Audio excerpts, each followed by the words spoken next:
Hello दोस्तों, इसके पहले आप लोगों को हम बताए थे कि जंतु कैसे श्वसन करते हैं। जंतु में भी क्या एक कोशिक के जंतु और बहुकोशिक के जंतु।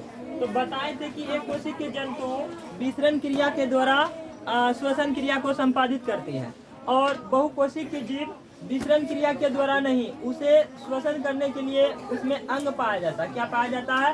अंग पाया जाता है। तो जैसे हम बताए थे, ट्रैकिया होता है, फेफड़ा होता है, गिल्स होता है, गलफड़ा होता है, ये सब बताए थे। तो जिस प्रकार जंतु श्वसन करते हैं, क्या पौधे भी श्वसन करते हैं? तो बिल्कुल, पौधे भी श्वसन करते हैं। जिस प्रकार जंतु श्वसन करते हैं, ठीक उसी प्रकार पौधे भी श्वसन करते हैं। तो आप लोगों को डायग्राम देख के तो समझ में आ ही गया होगा कि किसके बारे में हम बताएंगे। तो पेड़ के बारे में ही बताएंगे कि पेड़ कैसे श्वसन करते हैं, पेड़ पौधा श्वसन क्रिया को किस प्रकार करते हैं। तो आप ध्यान से समझिएगा। पेड़ पौधों में श्वसन क्रिया के लिए पेड़ पौधा तीन अंगों से श्वसन क्रिया करता है।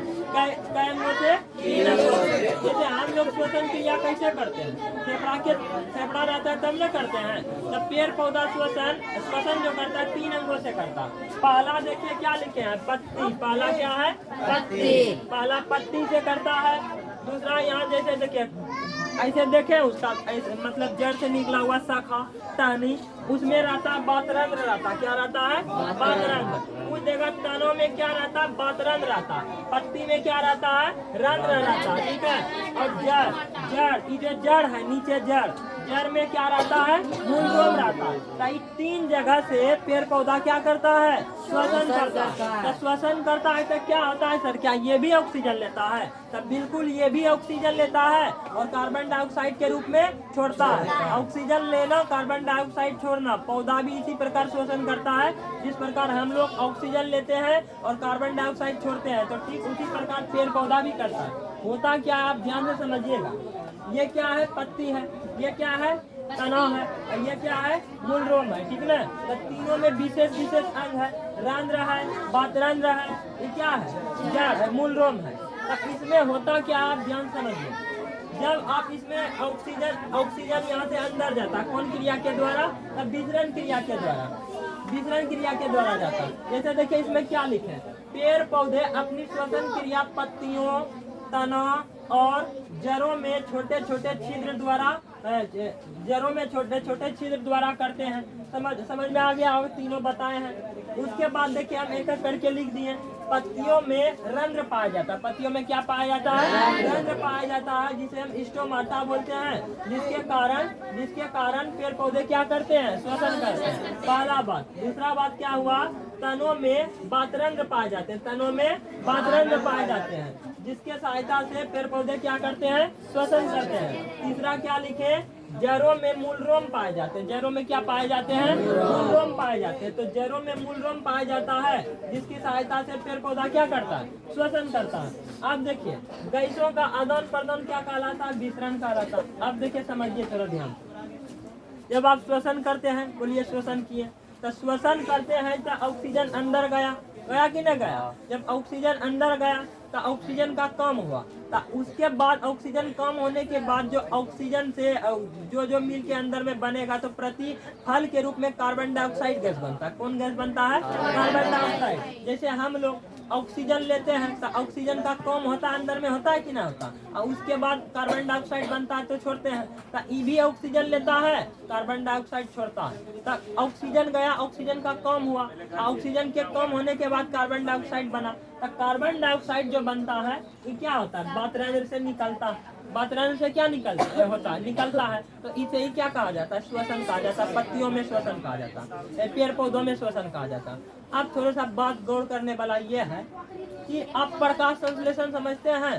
प्रकाश संश्लेषण के लिए क्या होता है बताइए? तो कार्बन डाइऑक्साइड की आवश्यकता पड़ती है। कार्बन डाइऑक्साइड की आवश्यकता पड़ती है, जल की आवश्यकता पड़ती है, क्लोरोफिल की आवश्यकता पड़ती है, सनलाइट की आवश्यकता पड़ती है। तो अब देखिए जैसे पेड़ पौधा श्वसन करता है, तो श्वसन करने के बाद O2 अंदर जाता। O2 कहाँ गया? अंदर। और CO2 कहाँ आएगा? बाहर। तो ये जो CO2 है अंदर गया, ऑक्सीजन CO2 बाहर जो बनता है। तो इस CO2 बनने के बाद इसका उपयोग क्या कर लेता पता है? पेड़ पौधा ही कर लेता। मतलब प्रकाश संश्लेषण क्रिया के लिए। तो आप जानते हैं ना कि प्रकाश संश्लेषण क्रिया के लिए CO2 होना आवश्यक है। देखिए प्रकाश संश्लेषण क्रिया यही ना था ई क्या था वो H2O, अब प्लस में क्या था CO2, अब बना देता था क्या बोलिए तो C6H12O6, अब प्लस में कोई चीज जल, अब फिर ऊर्जा। तो ई जो CO2 है, ई CO2 जो मतलब ऑक्सीजन लिया अंदर, CO2 बना, तो इस CO2 का उपयोग क्या कर लेता है, पेड़ पौधा कर लेता है, जिससे प्रकाश संश्लेषण हो जाता है। अब प्रकाश संश्लेषण हो जाता है, पेड़ पौधा अपना भोजन भी प्राप्त कर लेता है। क्या कर लेता है, भोजन भी प्राप्त कर लेता है। अब देखिए सर, अब क्या होता है कि अब जब रात होगा तो प्रकाश संश्लेषण होगा, बोलिए तो नहीं ना होगा, क्योंकि वहाँ सने लाइट नहीं है तो प्रकाश संश्लेषण कहाँ से होगा। अब प्रकाश संश्लेषण नहीं होगा तो क्या होगा, ये जो आप श्वसन कर रहे हैं, ऑक्सीजन अंदर जा रहा है, कार्बन डाइऑक्साइड बन रहा है, तब कार्बन डाइऑक्साइड का कम नहीं होगा रात में, प्रकाश संश्लेषण रात में नहीं होता, तब कार्बन डाइऑक्साइड का कम नहीं होगा। और जब कार्बन डाइऑक्साइड का कम नहीं होगा तब कार्बन डाइऑक्साइड निकलेगा, कार्बन डाइऑक्साइड क्या होगा, निकलेगा। तो यही इस पत्तियों के रंग से कार्बन डाइऑक्साइड क्या होने लगता है, निकलने लगता है, और जिसके कारण बस रात में इसीलिए कहा जाता है पेड़ पौधों के नीचे नहीं रहना चाहिए, पेड़ पौधों के नीचे नहीं रहना चाहिए। रहने से क्या होगा कि आप तो लेते हैं ऑक्सीजन गैस, आपको मिलेगा वहाँ पे सिर्फ क्या, कार्बन डाइऑक्साइड गैस, और आप कार्बन डाइऑक्साइड गैस लेके क्या हो जाइएगा, बेहोश हो जाइएगा, मूर्छित अवस्था में आ जाइएगा, बोलेगा ये वो हो गया, जिस जैस बोलता है। तो आप समझ लगे कैसे श्वसन करता है, पेड़ पौधे के बारे में समझ गए। एग्जाम में बस यही क्वेश्चन आएगा, पेड़ पौधा कैसे श्वसन करता।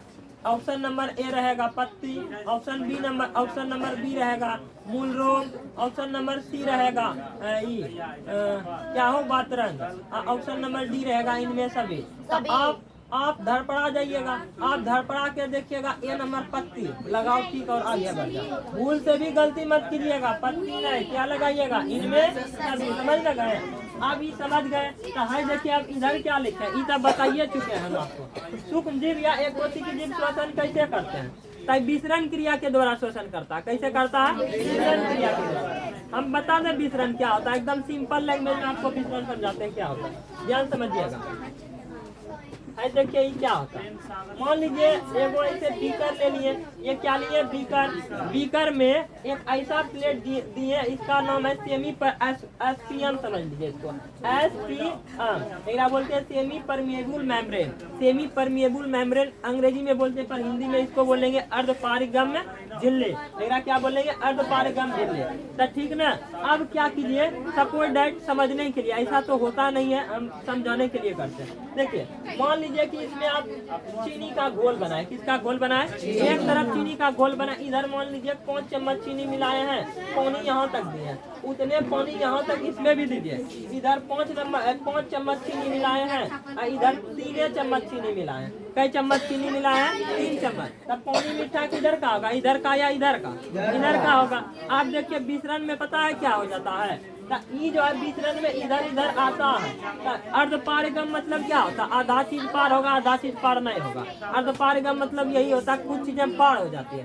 तो हम कहते हैं जकरा में ज्यादा रहेगा ना तो वो कम में होने लगता है। कौन सी होने लगता है, कम में होने लगता है। जैसे अगर हम चीनी का मात्रा ज्यादा है तो कम, इसमें कम है तो ये दोनों मिलने लगता है। तो मिल के क्या सोचता है कि दोनों को हम दोनों तरफ क्या करते हैं, बराबर करते हैं। सांद्रता को क्या करते हैं, बराबर करते हैं।